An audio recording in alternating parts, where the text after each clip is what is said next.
એક હતા કાકા. કાકાનું નામ ખબર નથી, પણ આપણે એમને છજુ કાકા કહીશું. છજુ કાકાની પાસે મિલકતમાં એક ઝૂંપડી અને એક બકરી. આટલી મિલકતથી કાકા સુખી હતા.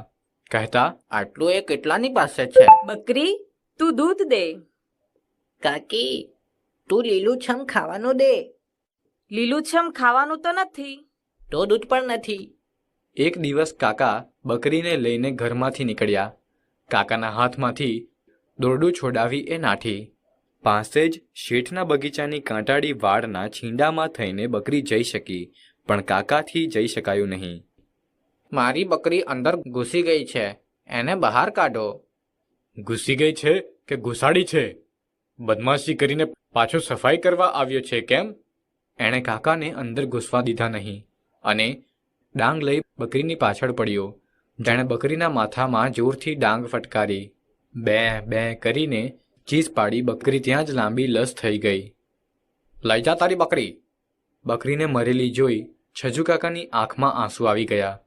મરેલી બકરીને ખભા પર નાખી એ ઘેર લઈ ગયા.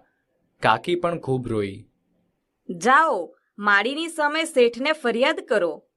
મૂંગું પ્રાણી ભૂખ્યું હોય ને વાડીમાં પેસી જાય એટલે કંઈ એને મારી નખાતું હશે? કાકા બગીચાવાળા શેઠની પાસે ગયા. પણ બકરી કાંઈ સમજે છે? એ મૂંગું પ્રાણી. એ મૂંગું પ્રાણી? પણ તું તો મૂંગું પ્રાણી નથી ને? તે મારા બગીચામાં બકરીને ઘુસાડી જ કેમ? એય, આને પેલા ઝાડ પાસે ઊભો રાખી 4 ચાબખા મારો.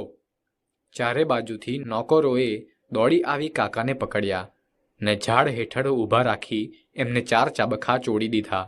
કાકા વિલેમોએ ઘરે આવ્યા. શું થયું? શેઠે કંઈ નુકસાની આપી?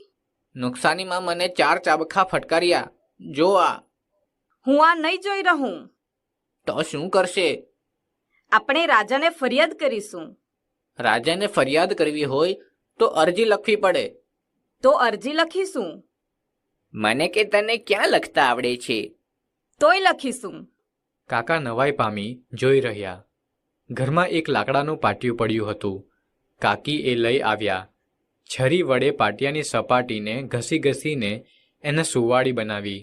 પછી છરી વડે એ પાટિયા પર એક ચોકડી કરીને કહે, આ ચોકડી તે આપણું ઘર. ચોકડીની પાસે લીટો કર્યો. આ લીટો તે આપણી બકરી. પછી એક લાંબી લીટી કરી કહે, બકરી અહીં થઈને જાય છે. પછી મોટી ચોકડી. આ શેઠનો બગીચો. પછી નાનું ટપકું. આ વાડનું છીંડું છે. અહીં થઈને બકરી બગીચામાં પેઠી. પછી 2 આડી લીટીઓ. અહીં બકરીના માથામાં લાઠી પડી ને બકરી મરી ગઈ. વાહ, કેવું સરસ લખાયું છે. રાજાને આ અરજી દેખાડી દેવાની. એની મેળે એ બધું સમજી જશે. અદલ ઇન્સાફ કર્યા વિના એ નહીં રહે. અરજી તો ફક્કડ લખાઈ છે, પણ એમાં મને માર્યો એ કેમ લખ્યું નથી? એ તમે લખો. તમે મારા જેટલું ભણેલા તો છો. વાત તો ખરી. આમ કહી કાકાએ છરી વડે બગીચામાં એક મોટી ચોકડી કરી. આ શેઠનું ઘર.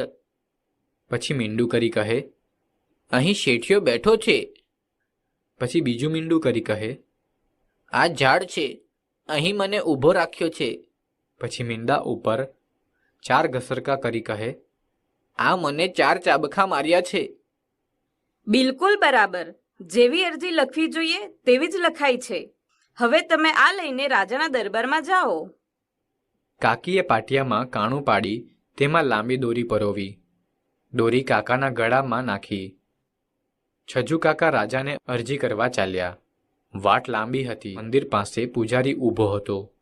ક્યાં ચાલ્યો દોસ્ત? જંગલમાં ફરવા નીકળ્યો છે કે શું? ના રે ના, હું કાંઈ એમ નવરો નથી. રાજાને અરજી દેવા જાઉં છું. રાજાને મળ્યો છે ક્યારે? જોયા છે? ના ભાઈ સાહેબ, મળ્યો નથી ને જોયા નથી. આ તો મારે પહેલી વાર જરૂર પડી એટલે અરજી લઈને જાઉં છું. અરજી ક્યાં છે? શી બાબતની અરજી છે? આ અરજી આ જુઓ. અહીં મારું ઘર છે, આ મારી બકરી છે. બાપડી સીધે રસ્તે ચાલી જાય છે. આ શેઠિયાનું ઘર છે. હવે તમે જ કહો, આવા દુષ્ટને સજા નહીં થવી જોઈએ. મારી બકરીને મારી નાખી, મને માર્યો. રાજા શું એને છોડી દેશે? મારી પત્ની કહે છે કે રાજા એને નહીં છોડે. રાજા એને સજા કરશે. છોડી શું દે, સજા કરશે. તારી પત્નીની વાત સાચી છે.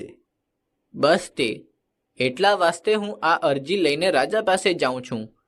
હવે આપણે જરી નાસ્તો કરી લઈએ. મારી પત્નીએ ઘરેથી ઢેબરા બંધાવ્યા છે. કાકાએ આગ્રહ કરીને પૂજારીને ઢેબરા ખવડાવ્યા. તારી પત્ની ઢેબરા બહુ સ્વાદિષ્ટ બનાવે છે હો. પછી બંને છૂટા પડ્યા. બીજે દિવસે કાકા રાજાના દરબારમાં આવી પહોંચ્યા. દરબારમાં રાજા સોનાના સિંહાસન પર બિરાજ્યો હતો. અત્યારે એ પૂરેપૂરા રાજવી પોશાકમાં ને દબદબામાં હતો. રાજાની બાજુમાં એના 12 પ્રધાનો બેઠા હતા. મહારાજ, આ મારી અરજી છે, એ વાંચી આપ મારો ન્યાય કરો. અરજી મારા પ્રધાનને આપો, એ મને વાંચી સંભળાવશે. કાકાએ અરજી છેલ્લા પ્રધાનના હાથમાં મૂકી. અરજી જોઈને પ્રધાનની તો આંખો જ ફાટી ગઈ. પાટિયું ચારે બાજુથી ફેરવીને એણે જોયું, પણ એમાં એને કંઈ લખેલું દેખાયું નહીં. એ જોઈ જ રહ્યો, પણ અરજીનું ધડ કે માથું કંઈ સમજાયું નહીં. ત્યારે એણે અરજી પોતાની જોડે બેઠેલા બીજા પ્રધાનને આપી. બીજો પ્રધાન પણ એમાં કંઈ સમજ્યું નહીં. એણે એ ત્રીજા પ્રધાનને આપી. ત્રીજાની પણ એ જ દશા. ત્રીજાએ ચોથા પ્રધાનને આપી. ચોથાએ પાંચમાને, પાંચમાએ છઠ્ઠાને. એમ અરજી 12 પ્રધાનોના હાથમાંથી પસાર થઈ. આ તે અરજી છે? આમાં કંઈ જ લખેલું નથી. આવા બેવકૂફને દરબારમાં કોણે આવવા દીધો? મહારાજ, મારી અરજી. લાવો જોઉં શું લખ્યું છે અરજીમાં. અરજી રાજાના હાથમાં આવી. આ તારું ઘર લાગે છે નહીં? જી, બરાબર કહ્યું. અને આ તારી બકરી છે? જી, બરાબર કહ્યું. બકરી બાપડી સીધે રસ્તે ચાલી જાય છે? જી, બરાબર કહ્યું. આ શેઠિયો છે, આ શેઠિયાનું ઘર છે, આ શેઠિયાનો બગીચો છે? જી, બરાબર. આ છીંડું છે, એમાંથી બકરી બગીચામાં બેઠી, પણ અહીં એ કેમ સૂતી છે? મહારાજ, શેઠિયાના માળીએ એને માથામાં લાઠી ફટકારી, એટલે બાપડી મરેલી પડી છે. અરર, શેઠિયાનો માળી આવો ક્રૂર છે, ત્યારે તો શેઠિયો પણ એવો જ હશે.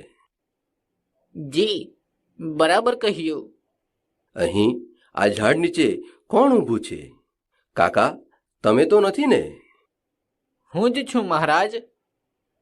તમે બકરીની દાદ માંગવા ગયા એટલે આ દુષ્ટે તમને ચાપખા મરાવ્યા. 1, 2, 3, 4 ચાપખા ચોખ્ખા ગણી શકાય છે. જી, બરાબર કહ્યું. તમારી ફરિયાદ બિલકુલ સાચી છે. આવા દુષ્ટને સજા થવી જ જોઈએ. કોટવાલ, બગીચાવાળા શેઠિયાને પકડીને કોટડીમાં પૂરી દો. એની મિલકતમાંથી 25 બકરીઓ અને 500 રૂપિયા છજુ કાકાને અપાવો. પૈસાના જોરે આવી રીતે કોઈ બીજાને હેરાન કરે એ નહીં ચલાવી લેવાય. આ 12 જણા છે દાઢીવાળા, પણ એમાં દિમાગવાળો એકેય નથી. આખા દરબારમાં દિમાગવાળો માત્ર એક જ માણસ છે, રાજા. રાજાને આ સાંભળી ખૂબ હસવું આવ્યું. એના પ્રધાનો પણ હસ્યા. રાજી થતા કાકા ઘરે આવ્યા. રાજા બહુ ડાહ્યો, બહુ શાણો. મેં અરજી ધરી કે તરત વાંચીને એણે આપણો ન્યાય કર્યો, પણ એના પ્રધાનો સાવ અભણ. એકેય આપણી અરજી વાંચી શક્યો નહીં. કોઈને વાંચતા જ નથી આવડતું. આવા શાણા રાજાને તમે સલામ કરી હતી ને? હા હા વળી, નીચા નમીને હાથ જોડ્યા હતા. પછી રાજાએ કંઈ કહેલું? હા, એવું બોલેલા કે તારી પત્નીને કહેજે એ ઢેબરા બહુ સ્વાદિષ્ટ બનાવે છે. એના જેવા ઢેબરા અહીં રાજમહેલમાં પણ બનતા નથી.